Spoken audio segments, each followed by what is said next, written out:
Are we back on? I'm just wondering, are we back on?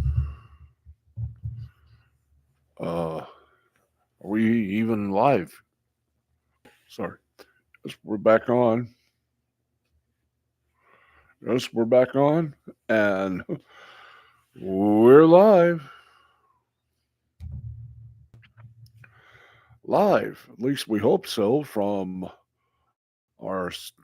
the Tom O'Neill Memorial Studios in the Park Forest apartment complex. This is Steve Sporty Balls, and he's going to light your life up. In some cases, he's electrifying. Are we done with the bad puns now? Are we truly done with the bad puns? Oh, good. Let's get on with this show. Here's what's his face. Oh, I'm Harry von Stuttgart, and now here's what's his face. Yeah. Well, wow. Um, Welcome to the cavalcade of insanity here.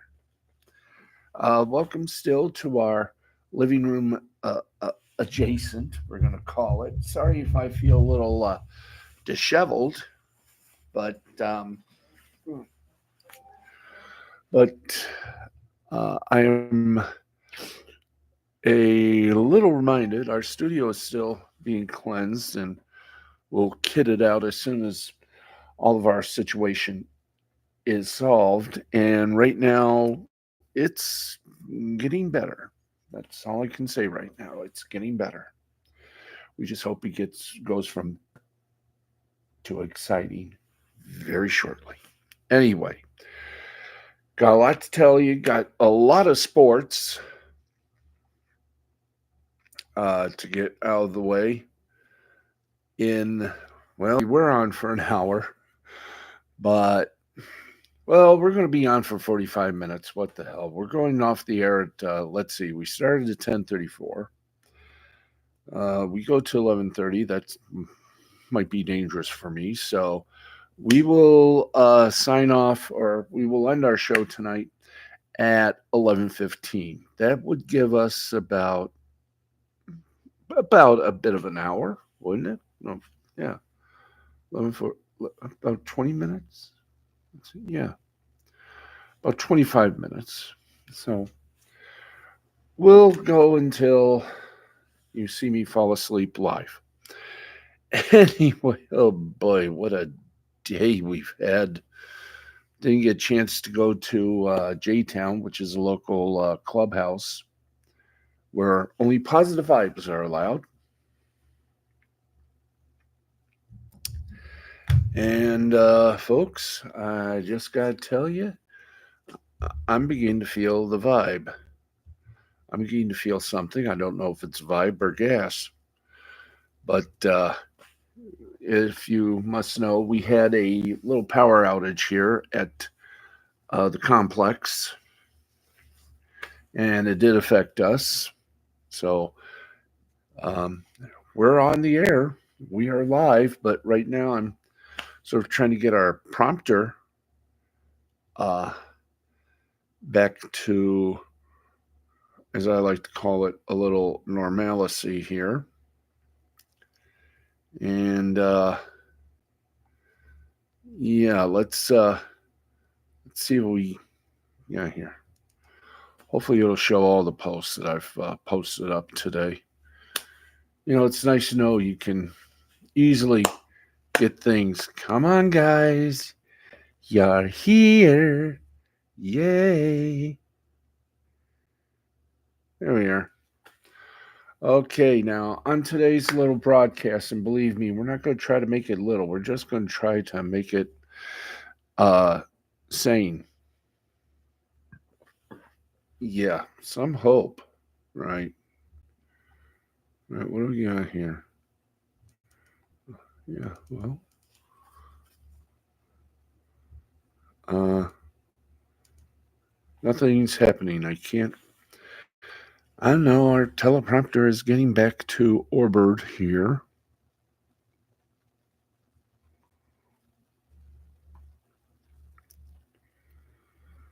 Oh, you're kidding. Okay, let me see this for a second. View. Yes, I like to view. Okay, so I can see what we have for you tonight on our little programming. There. Okay, tonight, of course, we got the Masters. We'll give you a report on a wet and ugly round one. Uh, Bad Bunny, the singer, his agency is in trouble with the Major League Baseball Players Association. That's and we will also have the updated NBA playoff picture in college football. The Super League proposal has its pros and cons. And yes, the playoff tracker returns for it. The NHL, who's in and who's out? Can anyone say the Red Wings? All that, of course, scores and some entertainment news, maybe some karaoke. The lights are on, and you are home. And behind the Desilu microphone, do we always have to do this? There. And behind the Desilu microphone is yours truly, Steve the Baxman Baxley. Let's get this puppy started, shall we? Because we got a lot of show and a little bit of time to do it. I don't know. We'll just wing it until about 11:20, more or less. So let's get to the Masters, shall we? Once again, I wish we could play the music, but unfortunately, we'd get copyright stricken. So,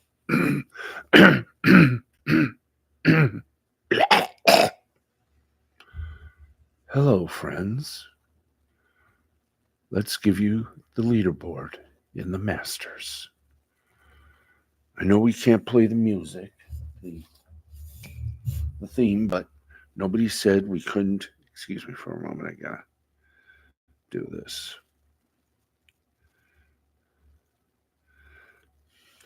Turn off flashlight. Thank you. Foink.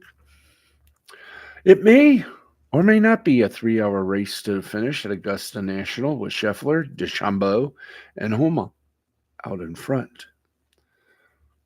But, well, here's the story. He wasn't the headliner coming into the week. He wasn't even the headliner in his own grouping, but Max Homa finds himself center stage heading into the weekend at the 2024 Masters. Playing alongside Tiger Woods the first 2 days, California put together a sensational effort and finds himself and shared the lead at 6 under alongside Scotty Scheffler and Bryson DeChambeau. Now, Homa is naturally the underdog of 3 Americans on top of the leaderboard. Scheffler has the form. DeChambeau has the power, but that won't render Homa without advantages of his own over the weekend, as a new secret weapon of his has emerged at Augusta National. Homa said at the press conference, I like to maintain this outlook I have on how I'm playing golf. Good shot, bad shot, doesn't really matter. Did I go through my process? Did I commit to my shot? And once it takes off, I might as well close my eyes. I like to see if I can continue to do that this weekend. I think that's something I would like to take with me going forward. Just having a bit of moxie, I guess. I feel like I showed it the last couple of days, especially Thursday. The first few holes playing with Tiger in front of a lot of people at the Masters and playing some great golf. So I know I have that one in me. I like to see if I have the mental discipline for a whole week. I'm going to hope for that one. Well, we will too. He got a front row seat to Tiger's 24th consecutive made cut, but Woods also got a front row seat to Homa's major coming out party. He didn't do too bad. Let's take you to the leaderboard where Max Homa, Bryson DeChambeau, and Scotty Scheffler are tied up the front at 6 under. What a big group. There's a little of everything for everyone among the leaders. Scheffler is going to uber steady. DeChambeau is going to be a show, and Oma is going to be a bit of an unknown. What we do know is that these three guys are certainly playing the best golf, as Scheffler ranks first from tee to green, DeChambeau ranks first in ball striking, and Oma ranks first in greens and regulation. Tied for fourth is Nikolai Hogod, the young at 4 under. The young Dane is holding tough thanks to some serious scoring upside. Hogard has carded 11 birdies along with 7 bogeys and 18 pars to get himself in the mix in his Masters debut. He's gotten as low as 6 under on Friday, but a pair of drop shots over the last 2 means that he will feature in the chasing pack and not the leading. Tied at 6 is Colin Morikawa and Cameron Davies at -3. Morikawa has been average in 2024, largely because his iron play has been lackluster. It has been much improved this week, 5th in strokes, gained approach. But a new putter in the bag has been the true difference maker. Two-time major champion gained nearly 3 strokes, putting while posting his second round 70. Who else has garnered the luck of the shots? Well, right now, let's get you the rest of the card. It's tied in 7th, Ludwig Auberg at -2. Tied for 8th, Cameron Young, Tommy Fleetwood, Cameron Smith, and 4 others at -1. Tied in 15th, Xander Schauffele, Patrick Reed, Matt Fitzpatrick, and 4 others at even par. And tied at 22nd, Tiger Woods and Eric Cole at +1. Saturday and Sunday's telecast,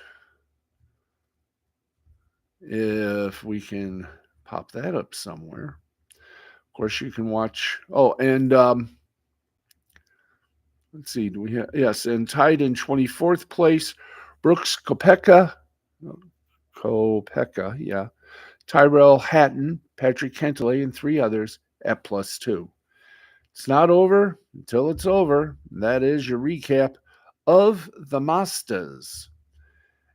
And the broadcast coverage continues live this weekend on CBS and streaming on Paramount Plus with a plethora, kids, a plethora. Of course, limited commercial interruption. Let's get you the Masters TV schedule before we go on to further reconnoitering. Or is that reconnoitering? Okay. CBS Sports will offer extensive week-long coverage across all its platforms with its traditional 18-hole broadcast coverage, beginning with the 3rd round on Saturday and final round action on Sunday. Jim Nantz, with his 39th consecutive year of covering the Masters, will serve as host for the 37th time. Trevor Immelman joins Nantz as the lead analyst at the Masters for a 2nd time. And, of course, they will link up with CBS Sports' incredible golf team, including on-course reporter Dottie Pepper and the legendary Vern Lundquist, who will be calling his final Masters. And how can you watch? How can you watch? How can we all watch? Well, of course, the live stream you can see free on CBSSports.com, the CBS Sports app, connected devices, Paramount Plus login required, and available on Paramount Plus and CBS Sports app. And here's the TV coverage. It'll be 3 to 7 p.m. on CBS, the simulcast live stream on CBSSports.com, Paramount, and the CBS Sports app will be also at 3 to 7. Round 4 start time on Sunday will be 10 a.m. Please note there was a change due to weather. So round 4 start time will be at 10 a.m. in the live stream and everything else. You can catch it on CBSSports.com, the CBS Sports app, connected devices for Paramount Plus, and the CBS Sports app. It all begins with Masters on the Range, 11 to 1 p.m. on the CBS Sports Network and Paramount Plus. Featured group, 10:15 a.m. to 7 p.m. You get some great people there. Amen Corner, 11:45 a.m. to 6 p.m. Holes 15 and 16, 12:30 p.m. to 6:30 p.m. Holes 4, 5, and 6, you can catch 11 a.m. to 4 p.m. on Masters.com. So there you have it. This additional Masters coverage will be provided by, of course, CBS Sports Network. So there you go. We got it all for you, folks.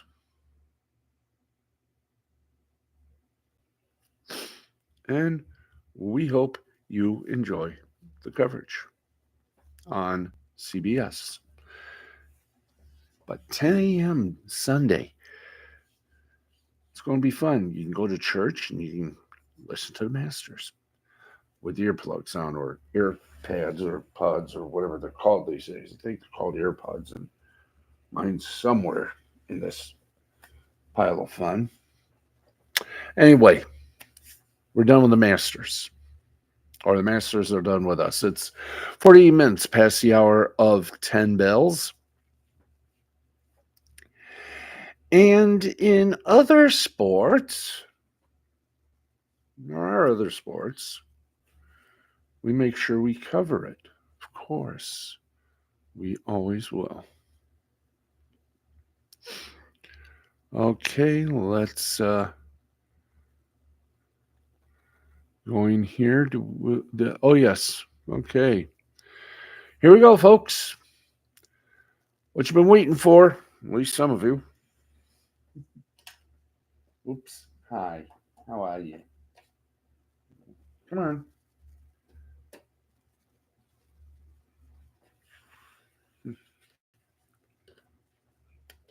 There. Okay. Okay, folks, let's get to it. As you know, when we cover pro wrestling, we forget all the BS and just go straight to the matches. But this time, it's going to be a little different. The Bloodline has made major changes. It's entering a new era for the first time in 3.5 years. Tribal Chief Roman Reigns was not world champion. As a consequence, their locker room was acquired by Rhodes, Solo Sikoa, intended to storm the room before Kevin Owens cut him off. Heyman told Sikoa that this was the spoils of war. Heyman informed Sikoa and Jimmy Uso that Reigns tasked them with retrieving the WWE Undisputed Universal Championship. In the ring, Heyman expressed accountability on behalf of Reigns for his loss to Rhodes. Heyman confessed that Reigns took his eye off the ball at WrestleMania 40, choosing revenge on Seth Rollins over beating Rhodes. Sikoa interrupted Heyman to remind him that losing matters. The group's enforcer said there were consequences for losing before looking at older brother Jimmy Uso, who lost to Jey Uso at WrestleMania. Jimmy was heated over what Sikoa was implying. Sikoa embraced Jimmy Uso and told him he loved him. Suddenly, a hooded figure attacked Jimmy. The hooded figure was revealed as Tama Tonga, son of Haku, and a longtime New Japan Pro Wrestling star. Heyman protested, but Sikoa took out Jimmy with a pair of Samoan spikes. Heyman tried to call Reigns to stop the attack, but Sikoa grabbed his phone and smashed it under his foot. Sikoa wrapped a steel chair around Jimmy's face and sat him in the corner. Heyman yelled, "This isn't what the tribal chief wants." Sikoa ignored Heyman and bulldozed Jimmy. Referees ran out to assist Jimmy as the Bloodline walked out. While backstage, Tonga approached Atiri Heyman and said, by order of the tribal chief, Let's try that again. Backstage, Tonga approached Atiri Heyman and said, by order of the tribal chief. Sikoa stared Heyman down before the two walked up. A distraught and perturbed Heyman muttered, "What the hell is that supposed to mean?"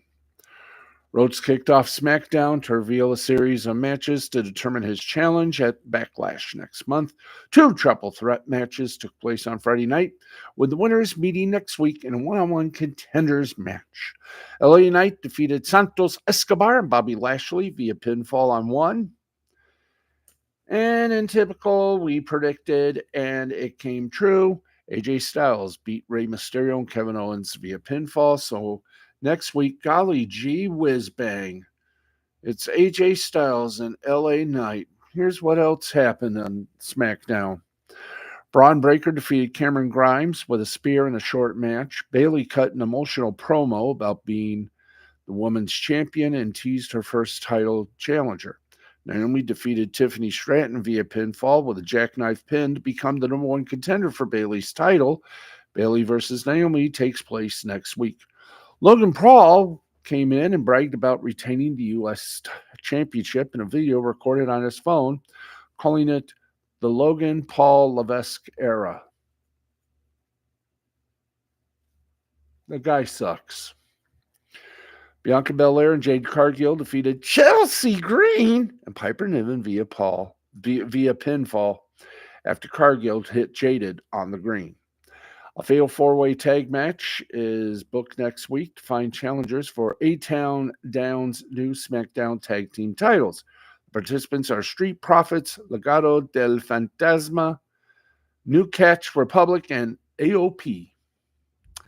And that was what happened on SmackDown. Speaking of wrestling, we all saw it Wednesday, and I made a comment about it on last night's show. Well, excuse me, I just belched a comment. Let us go to our good friends over at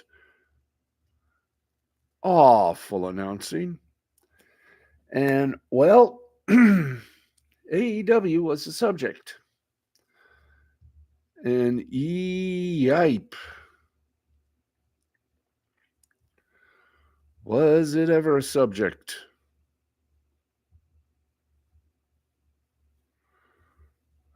And we also got other sports to talk about.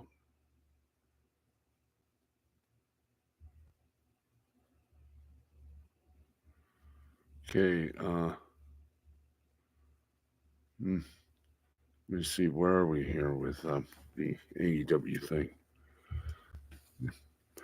By the way, AEW may be in trouble in the United Kingdom. Here we go.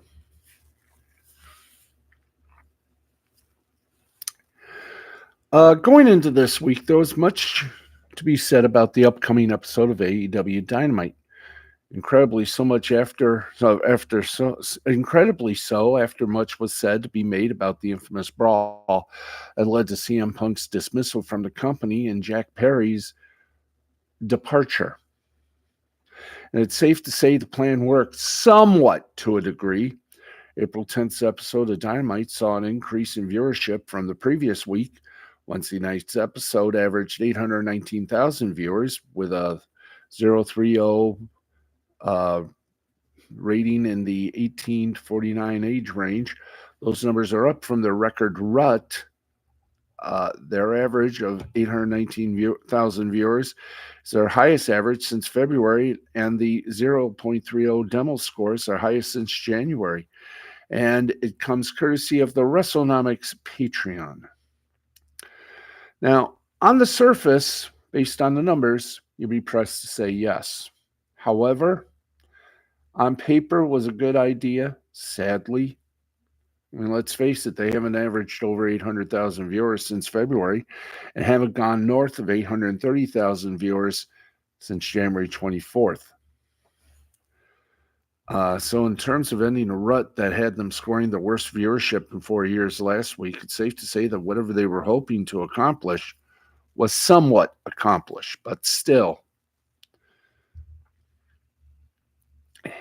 While it did increase viewership,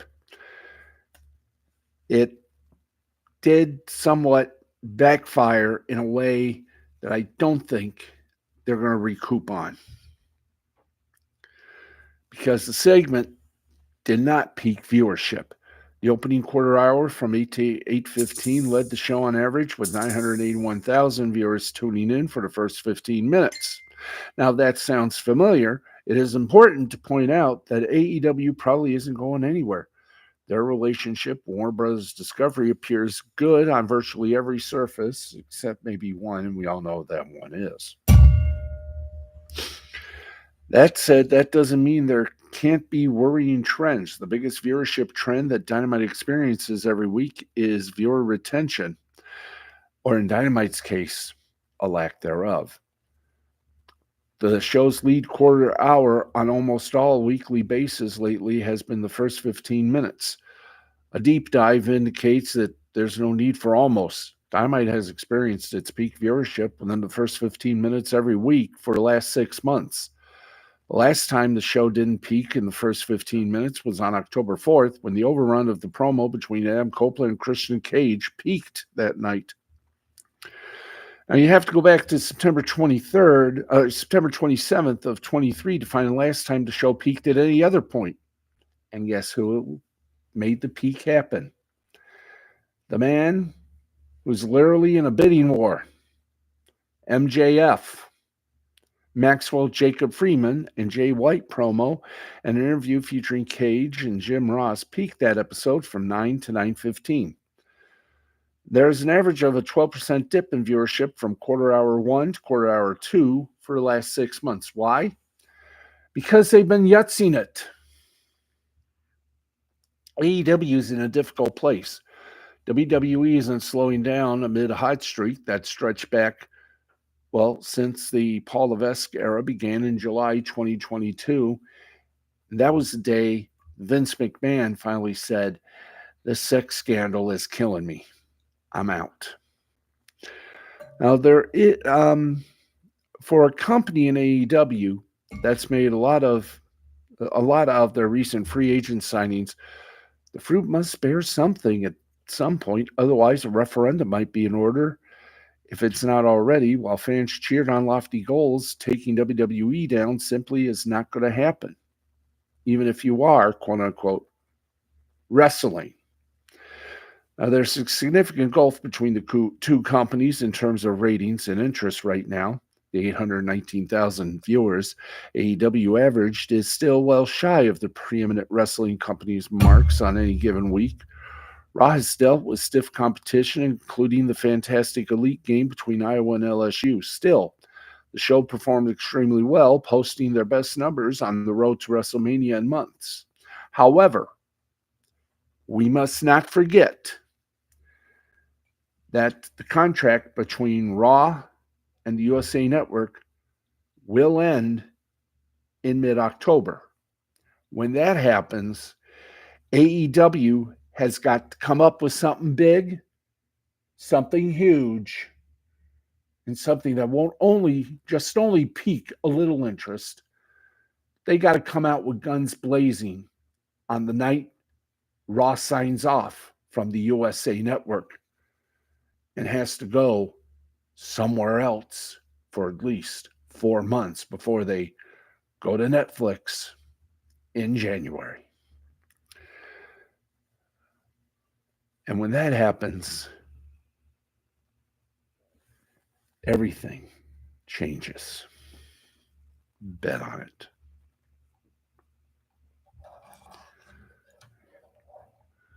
But now there is word that they may have violated laws in Great Britain, the United Kingdom. How would we say that? Because in England, it is against the law to air footage from what they call CCTV cameras without the permission of the person who owns those cameras. Also, why did they wait till now to air it instead of airing it the week of All In? I question Tony Khan's I question Tony Khan's decision-making process on this, because really, that didn't prove much of anything. Yes, they pushed each other around, but that didn't show everything. That didn't show how much of a coward Tony Khan was as he ran away from a situation he himself could have dealt with. But, quote unquote, he felt his life was being threatened. How? If he would have stepped in, none of this would have happened. Leave us not forget, for the WWE, this is no longer Vince's show. Even though even though his daughter is back in charge, technically a McMahon, but married to Paul Levesque. Even he may be running out of ideas. We'll just keep an eye on Mr. Levesque and how he handles things now that he's in charge of the WWE. And we'll just see how long that remains so. As for AEW,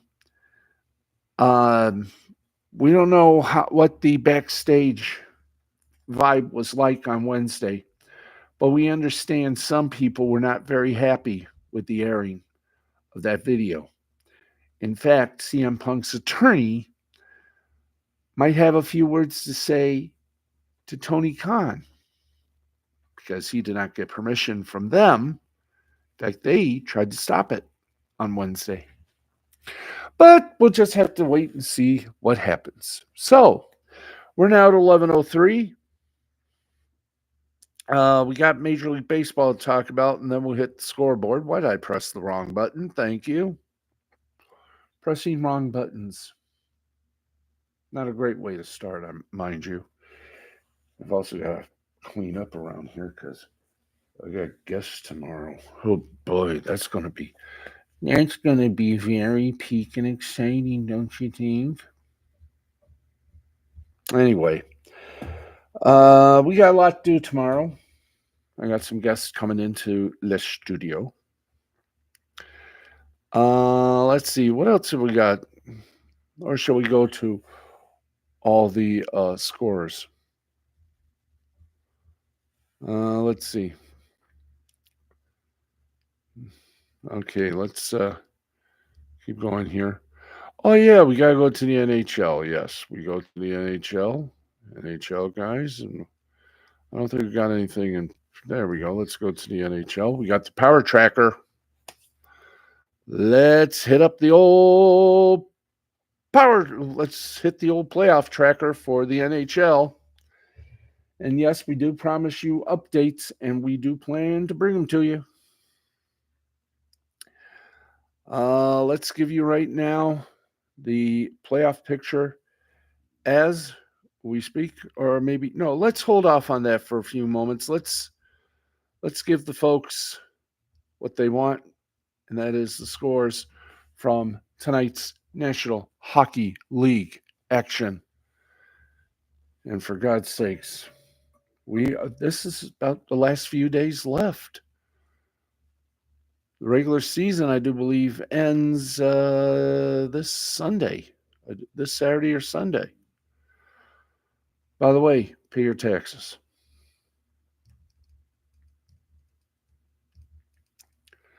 Okay, let's get our prompter back working. Let's go to the main reason we're here, and that is hockey. And let's go now to the scoreboard. And right now, in the second period, Vegas Golden Knights, defending Stanley Cup champions, lead Minnesota wildly 3-0. Second period, Calgary Flames lead the Anaheim Not-So-Mighty Ducks 2-0. And in the third period, it's a tie between the Edmonton Oilers and the Arizona Coyotes, 2-2. We have a story about the Arizona Coyotes coming up. Who wants you to join us? Final scores: Carolina Hurricanes beat the St. Louis Blues 5-2, and the Nashville Predators banged up the Chicago Blackhawks 5-1. What does this mean in the annals of what we like to call and consider the standings. Well, we're going to tell you, we're going to show you, we're going to ball you. And we got a couple more sports items to get to you. So we're going till about, I said 10:15, 10:20. I'm going 10:30. What the hell? Okay, let's I gotta go A, B, and Z here. Okay, and then I'm going first, a little groovy. But right now, where's the NHL SB, please? NHL, hot NHL. Oh, there it is. There it is. Okay. By the way, it's early in the third period. Coyotes Oilers 2-2. Early in the second period, Flames over to the Ducks 2-0. Early in the second period, Golden Knights 3, Wild Bupkis. Let's take a look at the standings thus far, minus seeing the games that are still going on. That's baseball. That's baseball, guys. Can we hit the right button, people? Can we hit the right button? Standings, National Hockey League. Thank you. We'll give the baseball scores in a moment. Give the football scores in a moment. Okay, thank you guys. Press once for dum-dums. Okay, in the Eastern Conference, the Eastern Division, no, that is the Eastern Conference. In the Eastern Conference, the Atlantic Division, the 1, 2, 3 are still Bruins, Panthers, and Maple Leafs. That is a pure given. In the Metropolitan Division, 1, 2, 3, Rangers, Hurricane, and the Islanders are also in vogue. Wild card, the Lightning, and with 96 points, Penguins with 86, Capitals and Red Wings, and the Flyers with 85 little points, and not very many games left to play. In the season, we will just find out. Let's go to the schedule here. See how many games are left on schedule. Wow. There are only 3 games left on schedule. Saturday, Maple Leafs. That game, of course, on 7 o'clock. It'll be on CBC. It'll be on Rogers Hockey Night in Canada. Rogers Hockey Night in Canada or Hockey Night in Canada on Rogers. Either way you title it. Let's see. Monday, they play their final home game against the Canadiens.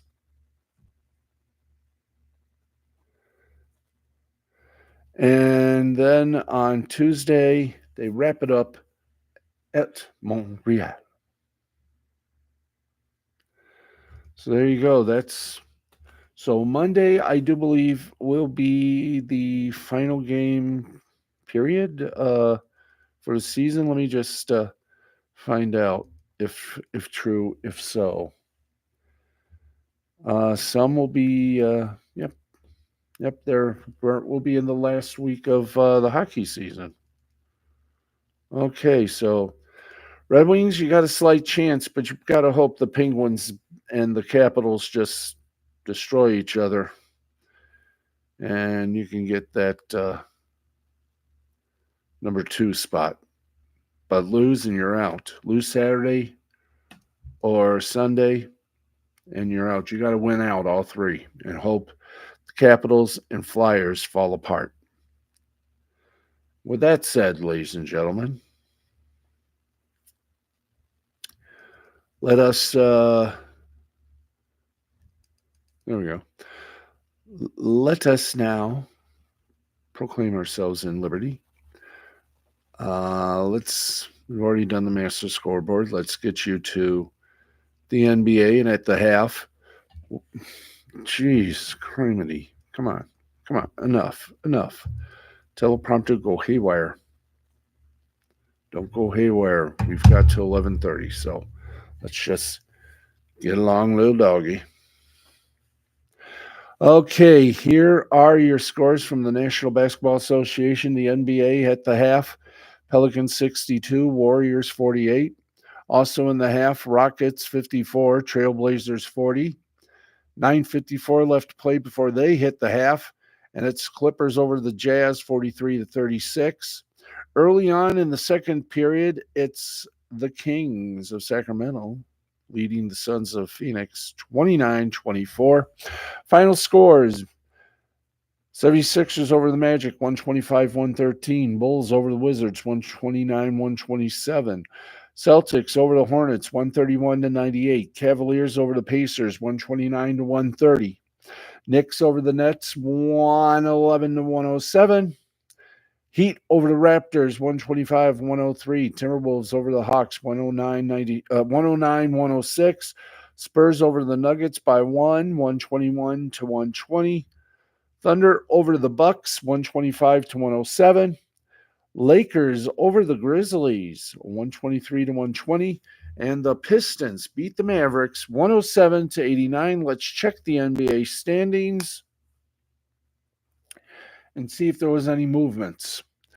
In the Eastern Conference, the Celtics still on top, and they claim it. Bucks are in second, Knicks in third, Cavaliers fourth, Magic in fifth, and the 76ers in sixth. The four teams that are going to go to the in-play round or the play-in round: Pacers in seventh, Heat in eighth, Bulls in ninth, and the Hawks in 10th. The bottom feeders, the Nets in 11th, Raptors in 12th, Hornets in 13th, Wizards in 14th, and the Pistons in 15th. Now, in the Western Conference, it goes like this. Denver Nuggets, they're on top. Timberwolves and Thunder are neck and neck in all ways, tied in second. Fourth place, the Clippers. Actually, Thunder in third place, but standings-wise, they are in a battle for the second spot. Clippers, they're in fourth. Mavericks are in fifth. And the Pelicans are in sixth place. And the four teams that are going to the play-in game are the Phoenix Suns in seventh, the Sacramento Kings in eighth, the Warriors in ninth, and the Lakers. We also have a big tie. Warriors and Lakers, except by percentage, the Lakers are in 10th, Warriors are in 9th. The bottom feeders, Rockets in 11th, Jazz in 12th, Grizzlies in 13th, Trailblazers in 14th, and the Spurs are in 15th. Look for the bottom feeder, the 1, 2, 3, 4, 5. The bottom five in the East and the bottom five in the West to battle it out for the number one draft choice in the NBA draft lottery, which of course will be on No, will it be on TNT or ESPN? ESPN? Okay, thank you. There we go. Off stage. So let us proclaim that an end. And I think somewhere, let me see what else we. Oh, yes, let's hit this. Okay. Remember a while back we told you about possible Super League in college football? Well, we have more on that possibility. The idea of creating a Super League format in college football is doable and brilliant in 2031. That's right. In the time frame where current media rights contracts for major conferences and the college football playoff will be expiring, it's called coterminous, which is derived from the Latin word meaning sharing a common boundary. It would be the perfect time to restructure college football to where the sport is owned by the schools and their media rights partners. Now it's just not even close to the right time to implement those changes. That's one conclusion reached after CBS Sports spoke with sources at the Final Four in Glendale, Arizona the past several days, soliciting opinions of stakeholders regarding discussion of a potential Super League, which was first reported last week by The Athletic. A group consisting of college leaders developed an idea to transform college football into a single entity league, similar to what the NFL morphed into in the 1960s. Back then, former NFL commercial? Yeah, he was a commercial. Back then, former NFL Commissioner Pete Rozelle successfully lobbied his teams to share revenue equally under what was called a single entity structure, a model which has survived into today while withstanding even Supreme Court challenges. With college sports strapped to a rocket heading towards an uncertain future, the 20 people involved in the venture, dubbed College Sports Tomorrow, are girding for what seems to be a showdown against a future trying to be created by the Big Ten and the SEC. West Virginia president and CST member Gordon G. told CBS Sports, quote, "I do not believe that leaving it just to commissioners and athletic directors is the way to go, because when you do not get the view of the university as a whole. I think the university presidents have been the root of the problem here. We have ignored, we have not been engaged, we have not paid enough attention, and I'm the poster child because I paid a lot of those coaches millions of dollars. We just thought life was going to go on," end quote.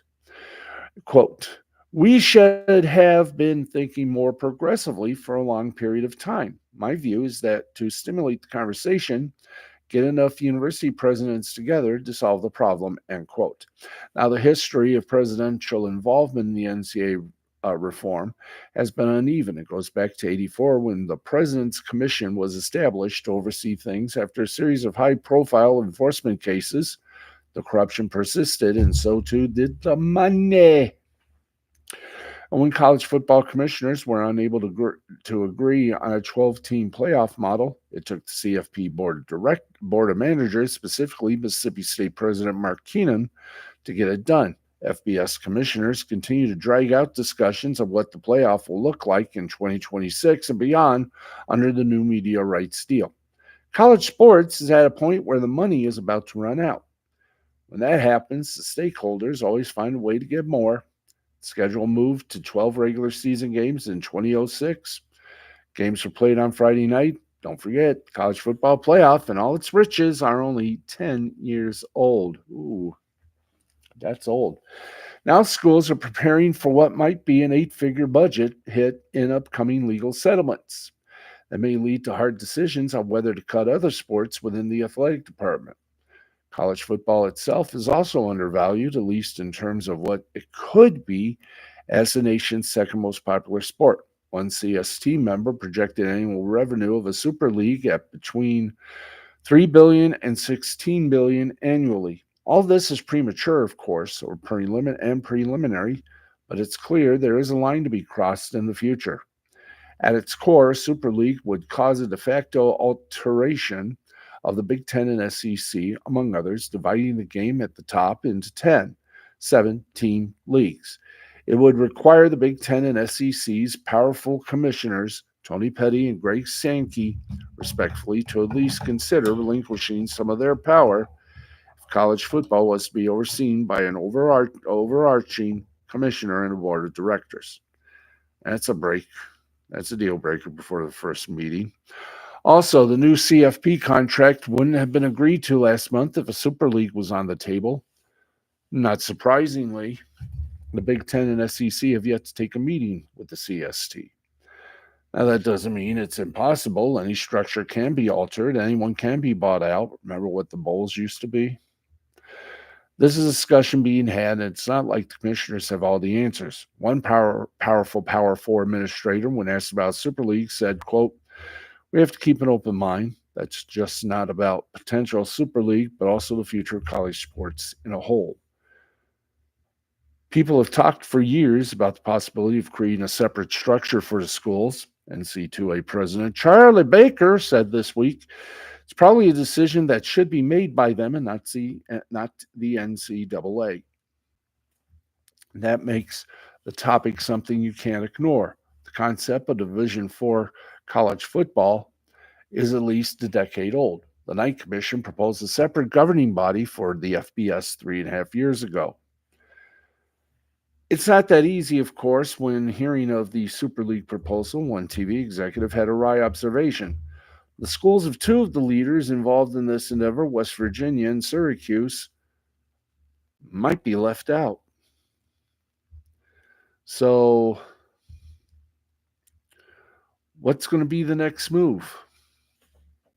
We'll just have to wait and see. And to see, we must wait.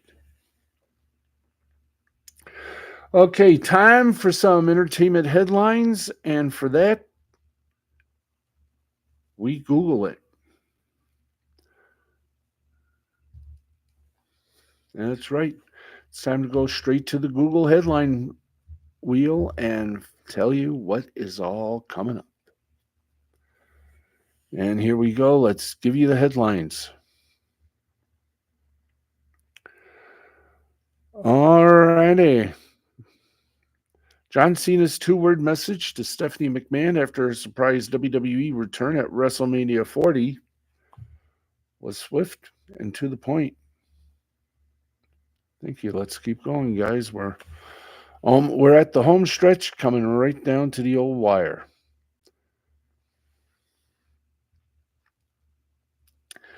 John Cena had a two-word message for Stephanie McMahon at the end of WrestleMania 40.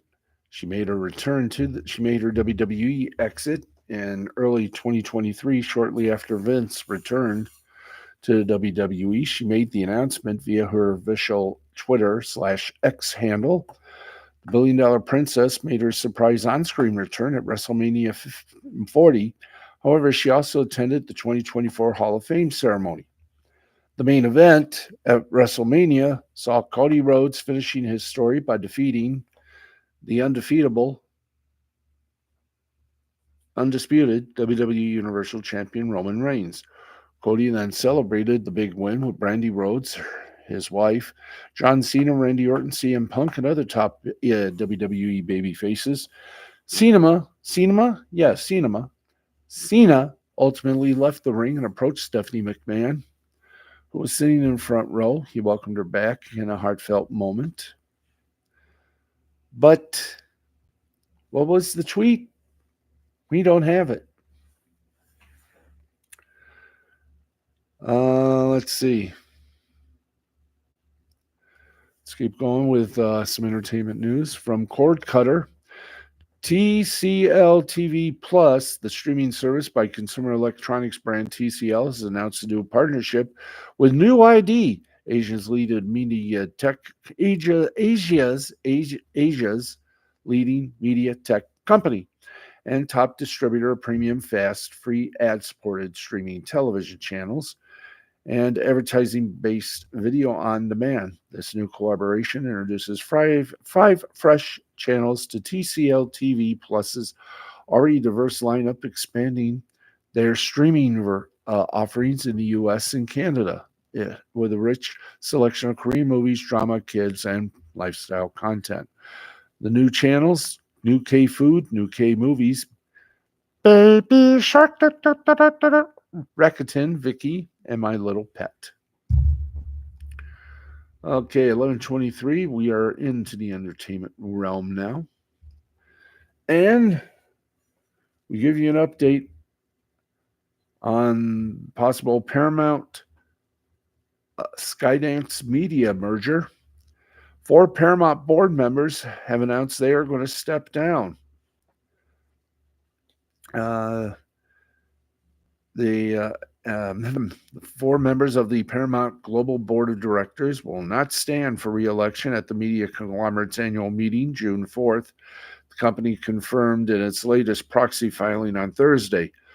The board will be reduced to a total of 7 directors, including Paramount's non-executive chairwoman, Sherry Redstone, CEO Bob Bakish, Barbara Byrne, Linda Griego, Judith McHale, Charles E. Phillips Jr., and Susan Schumann. Three of the departing board members, Don Ostroff, Nicole Seligman, and Frederick Terrell, are members of a special committee of independent board members formed in January to evaluate potential merger deals for the company. The fourth member of the board, Rob Klieger, is now part of the special committee and is Redstone's longtime attorney.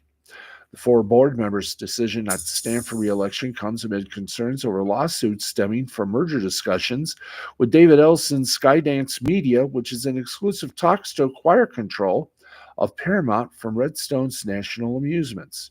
Ostroff is leaving Paramount's board after a year, while Seligman exits after 8 years. Seligman joined the Viacom board in 2016 prior to its merger with CBS in 2019. Klieger, who is Redstone's longtime attorney, joined the CBS board in 2017 and stayed on following the merger with Viacom.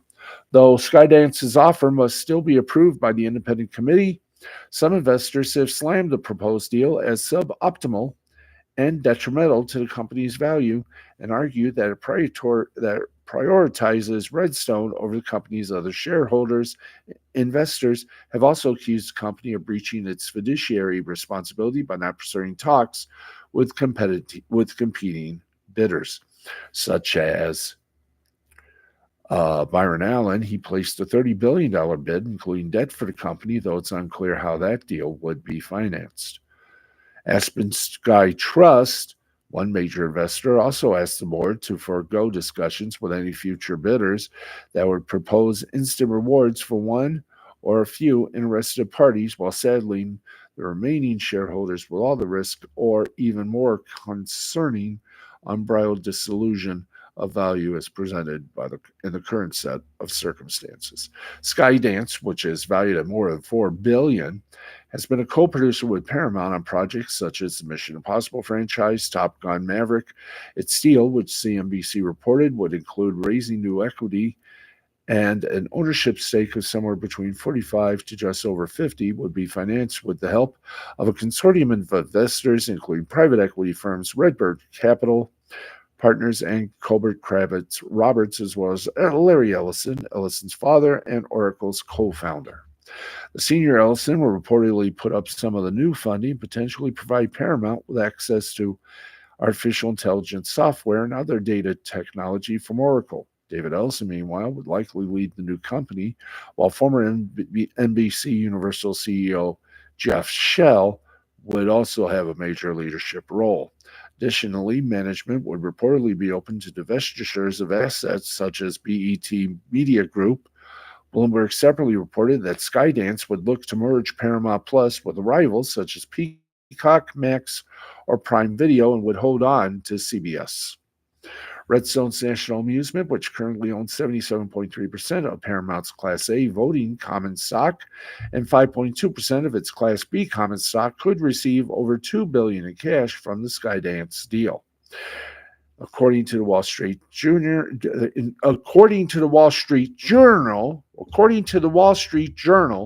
Skydance would reportedly be acquired in an all-stock deal valued at around $3 billion. Is that three? 3 or 5? $5 billion. Shares of Paramount, which climbed 7% during Thursday's trading session, was down 21% year to date. The tap dance begins, and it is 11:30. We got about 2 minutes. Do we have any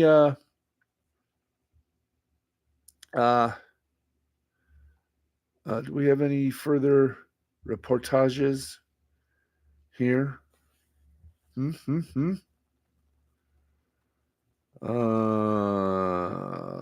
don't think we got enough. Do we now? Okay, folks, that's going to wrap it up for us for the week. We'll be back Saturday night at 10 p.m. Eastern with more of this stuff and maybe a little bit more funnier than tonight. Thank you, everybody, for joining us. By the way, Josh Allen signs a 5-year, $150 million deal with the Jaguars. The AFC South stays dangerous, so things are looking a little bit screwy in St. Louis. That's going to wrap it up. Thank you for tuning in. I'm Steve the Baxman Baxley. And keep the lights on, will you? Thanks, everybody. This has been a presentation of Mr. Fine Creativity Productions in association with the L2C Media Network.